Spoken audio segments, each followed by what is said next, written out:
नियोजन काय? तर सर्जा उद्या मुळशीला येणार आहे. मुळशीला उद्या मैदान आहे, त्या मुळशीच्या मैदानात सर्जा येणार आहे.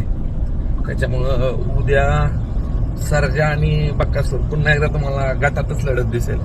कारण उद्या बक्कासूरचा पायरा आहे माझ्या माहितीनुसार मानगरच्या वादळ सोबत आहे, आणि आपल्या सर्जाचा पायरा उद्या सांगतो, उद्या कळेल मैदानात आल्यानंतर. त्याच्यामुळे उद्या पुन्हा एकदा गटात गाडी तुम्हाला दिसेल. मजा म्हणून करतो आपण, एक आनंद, लोकांना आनंद मिळावा, चांगल्या पद्धतीच्या शर्यती पाहायला मिळाव्यात म्हणून उद्या सुद्धा सुंदर अशी तुम्हाला शर्यत पाहायला मिळेल. त्याच्यामुळं उद्या सर्जा बक्कासूर तुम्हाला मुळशीत पाहायला मिळतील.